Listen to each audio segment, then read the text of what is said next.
All right, ladies and gentlemen, you are welcome to another great episode on your favorite political talk show, The Truth with Ben Jokes.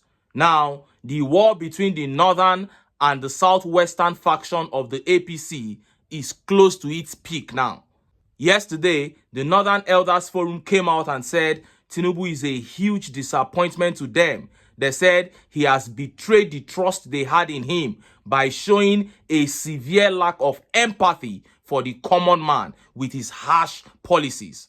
And while the Southwest APC camp were yet trying to digest what the Northern Elders Forum said, news burst out that El-Rufai is mounting a comeback against Tinubu. After Tinubu nominated him for a ministerial appointment, he went back to the Senate and made sure that El-Rufai was not screened. El-Rufai then took a break after that humiliation. Now he's said to be mounting a comeback and he is prepared to fight Tinubu in two courts according to reports. He is ready to strip him of any popularity he had in northern Nigeria. Before I show you that update and how Nigerians reacted, let me quickly show you this sad report. Now, while Peter Obi, a private individual, is touring the country, touching lives, visiting IDPs and all, the people in government cannot even keep the promise they made to victims of their own direct failure. Listen to this report. 4 months after Tinubu's promises, Kaduna community bombed by military laments lack of compensation. Residents of Tudumbiri village in the Igabi local government area of Kaduna State have said that they are still waiting to be compensated for their losses from the tragic military drone bombing. This comes 4 months after the tragic military drone bombing in 3 communities of Igabi local government area of the state that claimed over 100 lives. Recall that the drone bombing, which the Nigerian military said was a mistake, struck the communities on December 3, 2023, resulting in the death of at least 88 persons and scores of others injured. The tragic incident occurred when residents of Tudumbiri, Ugara, and Sabongida gathered at Tudumbiri to celebrate the Maulud. But 4 months after the incident, Daily Trust reports that a resident of the community, Musa Umar, who lost 6 children to the bloody incident, lamented how he is deeply pained each time he remembered that his house used to be busy with children playing around, but now empty because all his 6 children were killed in the military drone bombing. Umar was quoted as saying, "I am still in pain each time I remember losing my 6 children in one fell swoop. After the incident, I hardly slept because I used to wake up at night crying alone in the room." He lamented that the horrific incident would remain with him till he died because it could not be erased. He said, "I will never forget what happened on that day because there were children I was hoping to take care of me in the future, but all were killed on the same day.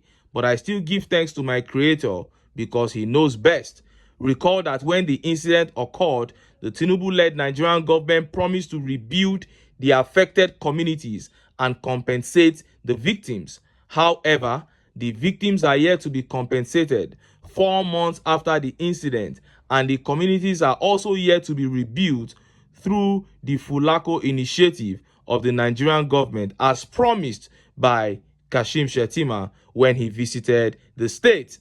Also, another victim, Awal Shehu from Ugara village, who lost his son, said the victims were directed to open bank accounts, which they already did, but were still waiting to be paid. Shehu said that 2 of his children, a boy and a girl, were affected, but it was only his son that died in the incident. He lamented that it was a terrible situation because my son was the best student in his class, with a strong passion for Western education. His sister Miriam was injured, but he survived the attack. I still miss my son. They asked all of us who lost our children and loved ones to open bank accounts for possible compensation, and we did, but we are still waiting for the compensation. What a shame. Now look at the kind of people that these guys are deceiving. When we talk about the wickedness of these people, sometimes it will be as if we are exaggerating. Why tell them to open bank accounts? Why give them false hope? Why not just go there, console them, and leave? If you know you have nothing to offer them, for God's sake, they just sent their children out for Maulud prayers. And then the Nigerian military comes there and takes them all out in a double air strike. And top government officials come there to promise them compensation, to ask them to open bank accounts, and then just disappear like that. And you think if Boko Haram offers them 1 million naira, they will not join the sect? These are the issues. Now, let us look at the impending war between El-Rufai and Tinubu. Look at how the papers reported it. El-Rufai prepares to fight Tinubu in 2 courts. The prospect of the battle are to be staged in the courts of the land, where El-Rufai expects to clear his name of the allegation of being a security risk, and also in the court of public opinion, where political actors expect him to be a major barricade to Tinubu's re-election in 2027. The stage for the coming battle follows what both friends and foes of the former governor assert as his public humiliation by the Tinubu administration of being a security risk unfit for ministerial office. In a way that has garnered public interest, Malam, as he is fondly referred to by his close associates, has excited the political class with gyrations across the north in the last 2 weeks. Besides 2 public meetings with the Social Democratic Party, the former governor has consolidated his identity with the political opposition with a visit to the suspended lawmaker representing Bauchi Central Senatorial District, Senator Abdul Nengi. El-Rufai, according to multiple sources, despite his immense contributions both strategically and financially to the emergence of Tinubu, had pledged not to serve in the new government. The former governor had reportedly preferred a sabbatical in academia. He was, however, courted by Tinubu with a plea to help revive the energy sector. Even before his ministerial announcement, El-Rufai, it was gathered, had started laying down plans and processes to tackle the sector. His preparation flowed from his years as Director General of the Bureau for Public Enterprises, where he was involved in the energy reform programs of the Olusegun Obasanjo administration.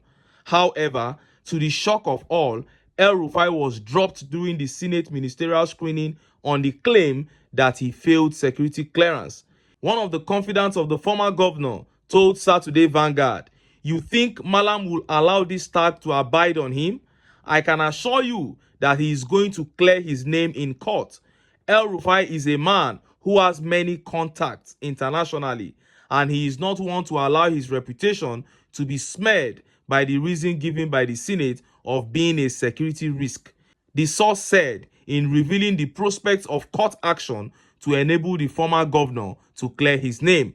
Besides the resort to the court of law, the former governor, it was gathered, is also mobilizing to play a role against Tinubu in the court of public opinion ahead of 2027. Whether El-Rufai would stand as a candidate or mobilize against Tinubu in 2027 in the same way he did in supporting him in 2023 is, however, a matter that is yet to be determined. Now, sometimes in 2020, El-Rufai said that Tinubu was not a good role model. In fact, he had never been a fan of Tinubu, and in the build-up to the campaigns, he did say that Tinubu was not fit to be the APC flag bearer. But after a while, he began to support Tinubu. I don't know what happened, but he began to support him. In fact, he was the one that convinced many northern elites to support Tinubu. And sources said he even made a lot of financial contributions, to that campaign and everything. But Tinubu did not forgive him for the things he said against him in the past. And that was why he nominated him for the ministerial position, and the same Tinubu went back and made sure that the Senate did not confirm him, saying that El-Rufai did not pass the security test. Not that that is not true. That is very true. There is no way he could have passed it, but APC would have manipulated it for him, if not for the things he said against Tinubu. But I have always said it,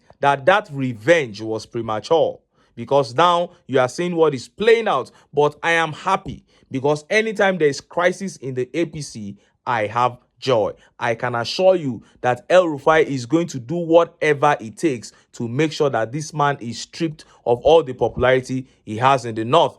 And this is how I want it to go down for the APC. Let this friction continue. Let this war between the northern and the southwest faction of the party continues, because I believe that it is going to lead to the eventual disintegration of that party, which is for the good of Nigeria, because as long as that evil association persists, this country will not know peace. This country will not know progress and prosperity. Clearly, we have seen that there is no light at the end of the APC tunnel. Nigerians must be able to come together, cast their sentiments aside, and get these guys out of power. But until then, make I still enter town. Make